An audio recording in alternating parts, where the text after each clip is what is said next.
This week, Transparency International published its global index on corruption. The UK has dropped to its lowest ever score and now is more corrupt than Estonia, Hong Kong, Uruguay, Japan, Ireland, and Australia. The main reason is that political parties and too many legislators are available for hire to corporations and the super rich. Of course, corporations and the super rich don't donate. They invest and expect a return. The grateful politicians oblige by organising threatening issues off the political agenda, providing feather duster regulatory systems, tax perks to the rich, crony contracts, VIP lanes, honours and even peerages. This skullduggery happens behind a wall of organised secrecy. In the OECD's 2023 Open, Useful and Reusable Data Index, the UK was ranked 25th. It is now less open and transparent than Colombia, Denmark, Estonia, France, Ireland, Korea, Lithuania, Poland, Slovenia, Spain and Sweden. What a state of affairs. In the year before the 2024 general elections, companies handed £42 million to political parties and individual legislators.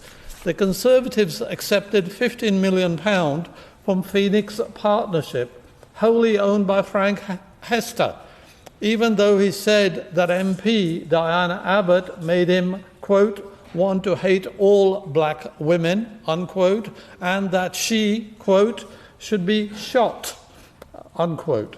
Since 2016, Hester's company received £591 million from public contracts. Labour received £4.7 million from Quadrature Capital, a company controlled from Cayman Islands. And not so long ago, Elon Musk promised £100 million to reform UK to secure his ideological objectives.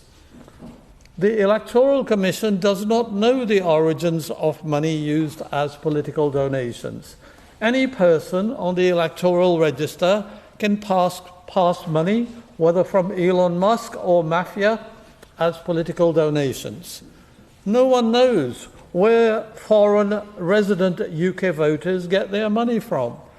Even if the Electoral Commission could investigate, it won't get access to foreign bank accounts and can't follow the money trail. So there is no way of stopping any foreign money at all. Companies registered in the UK can hand money to parties, but this does not have to come from their trade or profits in the UK.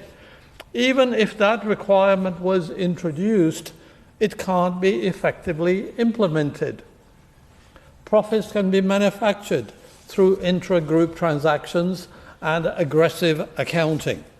In any case, small companies which frequently front these donations on behalf of the rich don't publish meaningful accounts because of the obsession with deregulation. Greater transparency is considered to be good, but that alone won't end political corruption because political parties remain for sale to the highest bidder. The biggest casualty of political donations and corruption is confidence in the institutions of government. In the 2024 general election, the voter turnout was 59.9%, and people say to me, it doesn't matter who we vote for. Corporations and super rich always win because they fund parties and legislators. Policymakers eagerly meeting donors rarely show the same enthusiasm for meeting homeless, hungry, less fortunate, and the poor. They seem to be written out of system altogether. Normal people can't fund political parties or buy suits and glasses for ministers and are on the receiving end of some terrible policies.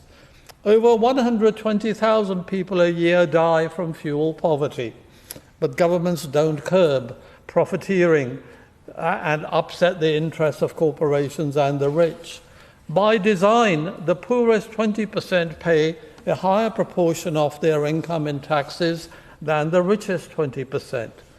Some 300,000 people a year die while awaiting a hospital appointment, sacrificed to so-called fiscal rules. Abraham Lincoln associated democracy with government of the people, by the people, and for the people. Such an ideal can't be achieved as long as big money can buy political parties, legislators, and subvert public choices. We need to end direct funding of political parties by corporations, trade unions, and the rich. I have already argued that it is impossible to keep foreign money out of politics. Corporations can be used and have been used to circumvent constraints. Some want to put an upper limit on corporate and personal donations. Of course, only corporations and the rich will still be able to fund the parties, and the corruption that we suffer from will continue. Normal people can't compete in this kind of arms race. In a country where 24 million people live below the minimum living standards, handing more of their income to political parties is simply not possible at all. The press release issued last night on the likely representation of the people bill suggests that the government will tweak the system. But that tweaking won't end the political corruption. It won't stop the rich and the corporations from buying the political system. We need a fundamental rethink.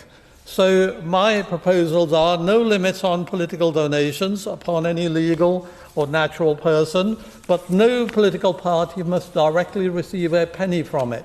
All the money should go into what I call a fund for democracy, and then that money be shared in accordance with their share of the vote and the membership of the political parties.